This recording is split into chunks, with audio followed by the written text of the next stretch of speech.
Գիտես ինչ է կատարվում ուղեղիդ հետ, երբ ամեն օր հեռուստացույցով նույն թեմայի մասին են խոսում։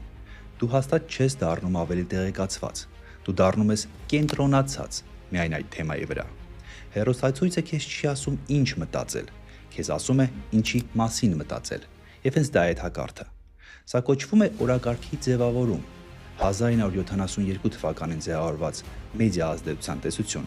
երբ բոլորը ամիսներով մտածում են նույն թեմայի շուրջ, օրակարգը սահմանողը սկսում է առաջարկել լուծումներ,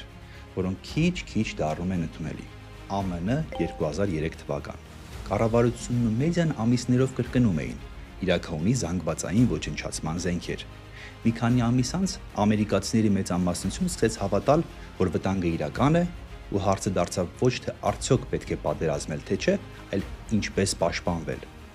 ԱՄՆ ներխուժեց Իրաք։ Պարզվեց, ոչ մի զանգվածային զենք չկար, բայց ուշ էր։ Նա, ով սահմանել էր օրակարգը, արդեն հասել էր իր ուզածին։ Երբ քո համար սահմանում են թեման, նրանք սահմանում են նաև քո վարքագիծը։